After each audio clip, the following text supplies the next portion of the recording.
Hello and welcome back to another episode of Insight. A bit of a special one, obviously, as we've finished off for the term, but the news has kept rolling and it has really blown up. Obviously, over the last 24 hours, we've seen the resignation of 15 members of the government, including the Chancellor, Rishi Sunak, and the Health Secretary, Sajid Javid. We'll be discussing what that could mean for Boris Johnson and his future as the Prime Minister. Obviously, this comes off the back of the revelations that Chris Pincher had had allegations of sexual misconduct against him, but Boris Johnson still appointed him as Deputy Chief Whip. We'll be discussing whether that was the correct thing to do. Should he have taken more notice of those allegations? And is this the catalyst for what we are seeing over the last 24 hours? Obviously, I can't do this on my own, so I'm going to bring in my panel now, starting off with Josh. How are you doing, Josh? Yeah, I'm doing good, thanks, Will. It's a very interesting past 24 hours. We can't keep up with it any faster than we can, but yeah, very interesting indeed. How are you? I'm good. I know we've in the last when we've been setting the stream up in the last 15 minutes, we've seen another 2 resignations. They're going quicker than we can sort of start covering them. We're up to 15 now. I mean, what was your initial thoughts when the story started to break? Well, from Chris Pincher or the first resignations? I say the resignations, obviously, last night in about 6:15, timing it perfectly with the 6 o'clock piece. Yes, I was actually at work when this was happening, so I was constantly just opening my phone, looking for new resignations and what was going on. But to see that 2 senior ministers were the first to go, Rishi Sunak and Sajid Javid, I think this it really put into, it almost set a sort of a catalyst, as you mentioned, for further resignations of junior ministers and PPSs down the line. And so this, as we were sort of saying here, and sort of like last night, I think this does show a sign that it could be probably one of the biggest challenges to Boris Johnson's premiership right now, trying to plug all the holes. Yeah, and we've got another guest as well, bringing in Jambi now. How are you doing, Jambi? Hi there. Yeah, and what was your reaction to, obviously, last night, everything breaking? So I was on the phone to my grandparents when this happened, and I was just like, and my dad was like, Rishi Sunak and Sajid Javid resigned in the space of 2 minutes, and I was just like, I ran up the stairs to get my phone and to check the Raw group chat, and I was just like, this is mental, this is crazy. Like, it's so striking it took this long for them to resign. It wasn't COVID deaths, it wasn't PPE contracts or non-dom status and stealing public money, but it was something. It was just groping by a cabinet minister, and I don't know why it took so long. So that's why I guess it's shocking that they decided to resign. Yeah, and it does seem to be the start of something, another issue, another crisis for Definitely. the Boris Johnson government. We are going to bring in our final guest now, Enoch Makungu. How are you doing, Enoch?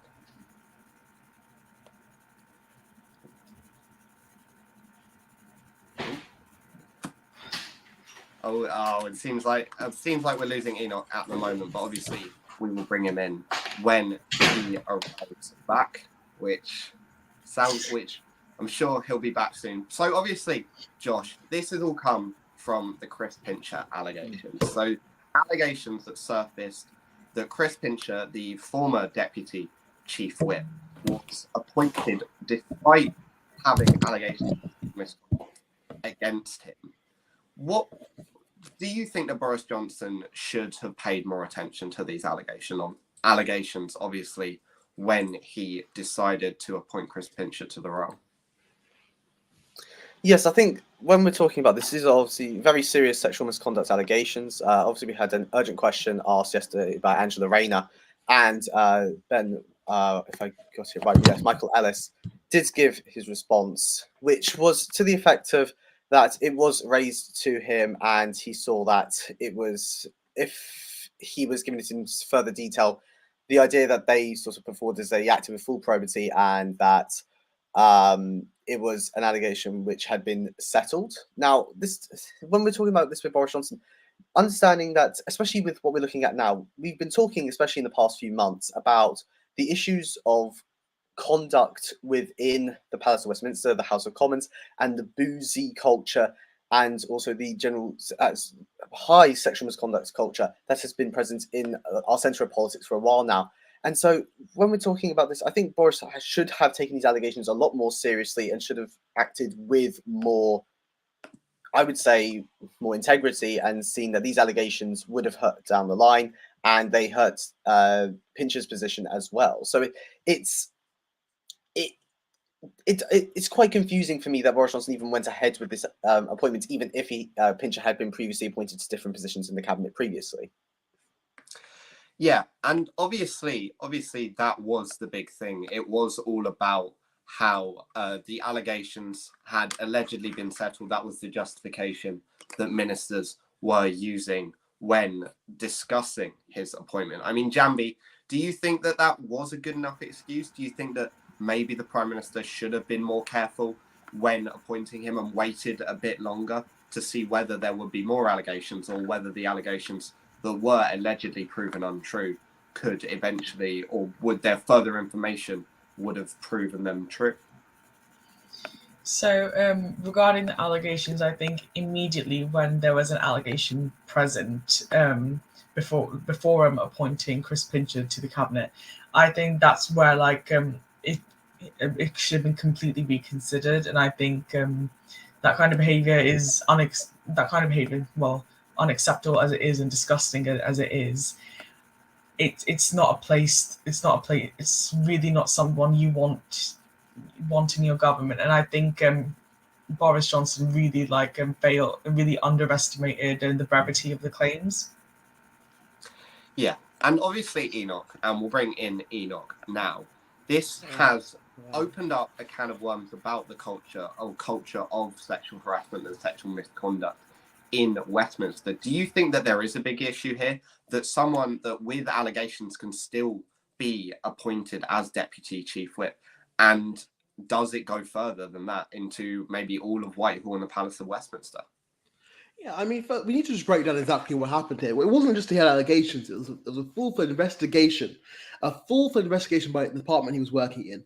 Well, obviously, we don't know the resolution of the investigation, but the implication is that it was very negative. Boris Johnson reached a point where he's making jokes about it, and he was still appointed. First, obviously, his initial role he received, he was a key member of Boris Johnson's team, and was then made Deputy Chief Whip.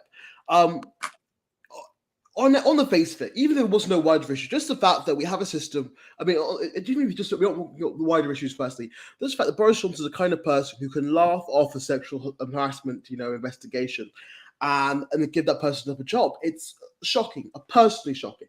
But the fact that there was a wider system that allowed that to happen, that rather than someone being indebted to scrutinise these sort of choices, to maybe suspend Pincher and put him in, have another more official investigation, that his victims were basically suppressed.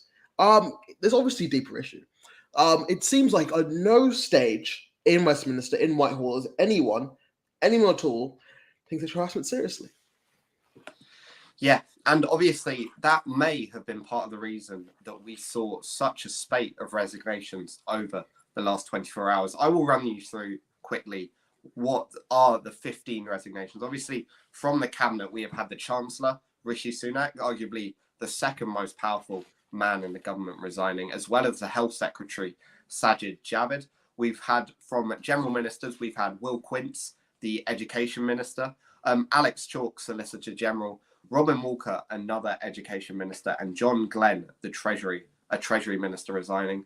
From the Parliamentary Private Secretaries, we've had Jonathan Gullis, Northern Ireland Office, and a big supporter of Boris Johnson, Sagit Bhatti from the Department of Health and Social Care, Nicola Richards and Laura Trott, both from the Department of Transport, Virginia Crosby from the Welsh Office, Felicity Buchanan from the Department of Business, Energy and Industrial Strategy, and three more, just Bim Afolami, Vice Chairman of the Conservative Party for Youth, and then Andrew Morrison and Theodora Clark, the trade envoys to Morocco and Kenya, respectively. I mean, Josh, do you think that the Pincher inquiry and allegations were part of the reason we've seen this spate of resignations, obviously, were they the sort of the straw that broke the camel's back in a way? Or do you think there's something different here and it's just an addition to all the other issues that we've seen over the past few weeks? I think the problem is when we're discussing this in the general sense. I mean, you can boil it down to these 15 looking at the situation with Chris Pincher and the revelation that Boris Johnson was aware of the investigation when it came out and still chose to bring him into the cabinet. This is Deputy Chief Whip. You can boil it down to that if you want to, but I think it's a larger issue at play here. And I think it's the boiling signs of a leadership contest, particularly within the Conservative Party, starting to erupt. And I think it's people starting to jockey for position. And this because we've seen lots of different scandals and allegations of corruption and different issues arising within this government within the past, let's say about 18 months in particular. And so at any point, these 15 could have resigned. Obviously, some of them joined slightly later, but there was any point that they could have resigned in any of these previous issues, particularly over the Oliver Dowden corruption issues. There's multiple points that they could have resigned, and they didn't. So I think this is actually more that, particularly with Rishi Sunak and Sajid Javid, they see that there's almost like they can see blood in the water, and Boris Johnson's position is becoming less and less tenable, and now they want to distance themselves from Boris Johnson to possibly stake their claim to a leadership bid. Yeah, and obviously, Enoch, it was Rishi Sunak and Sajid Javid who sort of set this spate of resignations off last night at around 6:15.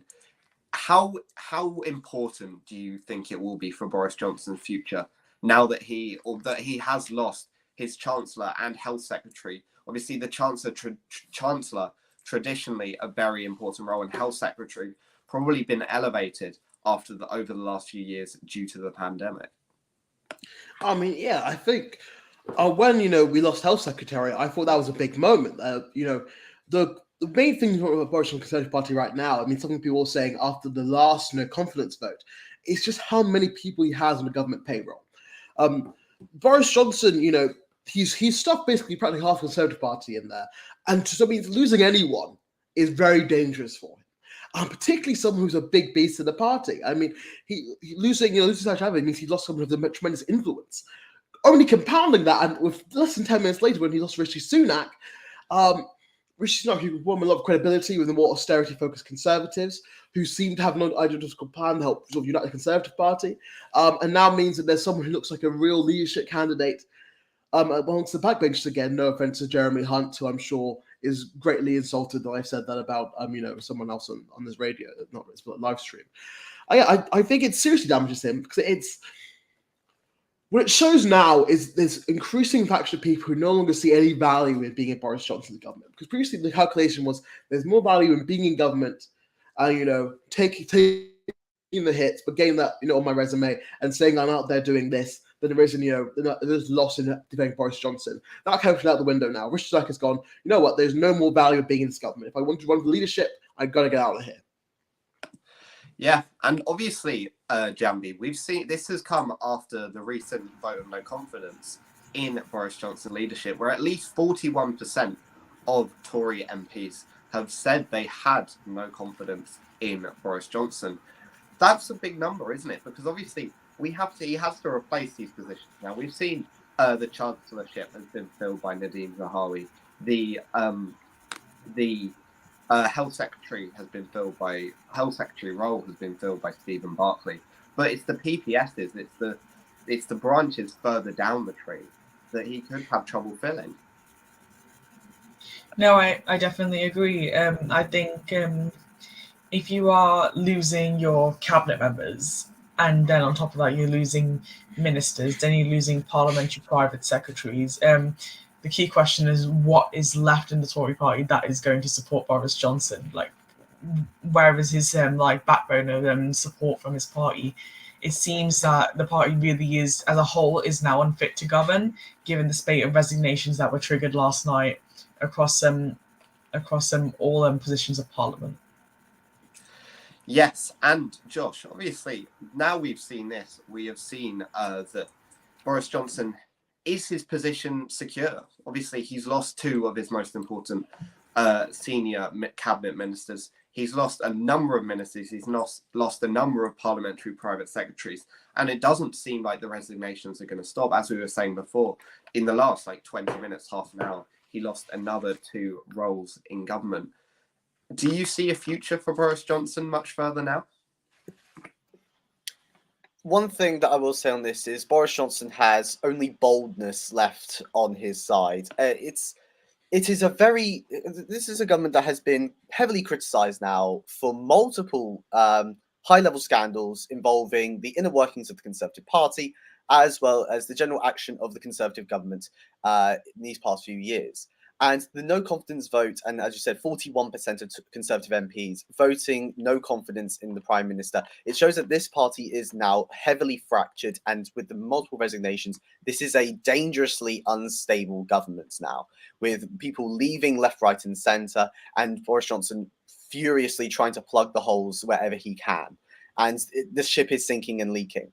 But Boris Johnson, I think the problem is he's had multiple opportunities to resign from his position and could have walked away clean. But I think now he's in a position where he knows he can't, well, in his head, he sort of has this knowledge in his own mind that he can't resign and he can't do that. He has almost like a sort of a pride that he won't release. He won't let go of his own pride. And so therefore, it will not be a resignation from himself that will remove him. It will have to be another confidence vote or a calling of an election, which won't really happen.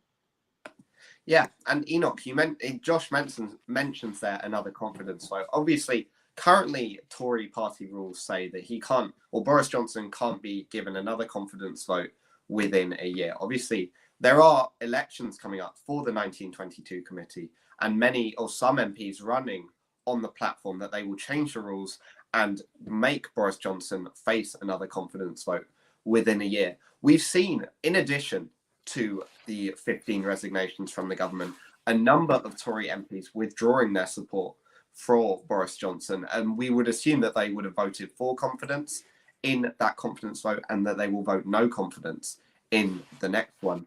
You think that if we do get a no confidence vote within the year, maybe within the next few months, that might be it for Boris Johnson, and that will be the way that he may leave at number 10 Downing Street? Yeah. But Boris Johnson will not be resigned. He will not resign. He will be dragged out kicking and screaming. I do think I'm not sure on the timeline. I believe the next elections 19 committee are next week, correct? But once either before this election, either in that election or even before, I mean, we've lost some people in the 19 committee already. As the Tory party has turned increasingly anti-Boris Johnson, I do believe we now have in all of Parliament an anti-Boris Johnson majority. The Tory party has mostly against Boris Johnson in the past couple of days. I do think you now have a very good chance that there is an anti-Boris Johnson majority on the 1922 committee. And it takes very little to change that deadline. Very, very little to change the deadline, especially if they're getting a huge influx of letters that tells the people that there is an interest by the Tory party MPs in getting rid of the guy. And if they want him gone, he's gone. He's gone. Yeah. And Jambi, obviously, the issue that some Tory MPs had was that there was no one to replace Boris Johnson had he been given had he received a majority of no confidence vote. Do you think that changes now, especially with both Sajid Javid and Rishi Sunak resigning from the government, sort of drawing away from being tied to Boris Johnson and potentially opening themselves up to a potential leadership battle if he is given a no confidence decision? I can definitely see that. I think this is where there will be. I think the threshold for no confidence may be reached if this threshold where resignation gets it gets larger and larger and larger, which I can see happening, given you've seen the 2 most senior members of cabinet resign yesterday, and really. Though it may seem surprising, these cabinet ministers who triggered the wave of resignations yesterday are the ones who had confidence in Boris Johnson. So it kind of has come to show that maybe some members of the Conservative Party aren't so spineless, but only time will tell. Probably today. Yeah, and in the last few seconds, we have had another resignation Oh dear. from Boris Johnson, from Boris Johnson's government. Victoria Atkins, as part of the Justice Minister, Victoria Atkins, has resigned. We're going to come to the end here, but I'm going to go round the panel quickly and ask them all Josh, and starting with you, Josh, what do you see happening over the next week? Do you think Boris Johnson will survive another week? Do you think he'll be able to build up his position? Or do you think the end might come a lot sooner than, I guess, some people are thinking? I think if these resignations continue at the rates that they are going, we will run out of Tories to replace these cabinet ministers. They will just run out of Tories. And we could face not just a no confidence vote within the Conservative Party, a no confidence vote within the Houses of Parliament. That could lead to a snap election. That is definitely something that is realistically on the cards now if this many resignations are coming forward. Yeah. I mean, Jambi, do you agree? Do you think that Boris Johnson will maybe survive the next week? And will we maybe see a snap election in the House of Commons that could, it's never happened before, but could take him out of office through that method? I definitely agree with Josh. I think the Conservative Party is going to run out of people to replace, given there are some backbenchers as well who have been dissenting and have been sick of Boris Johnson and not standing up for their constituents. So the way it's going to go is Boris Johnson will run out of Tory MPs to replace his cabinet ministers with.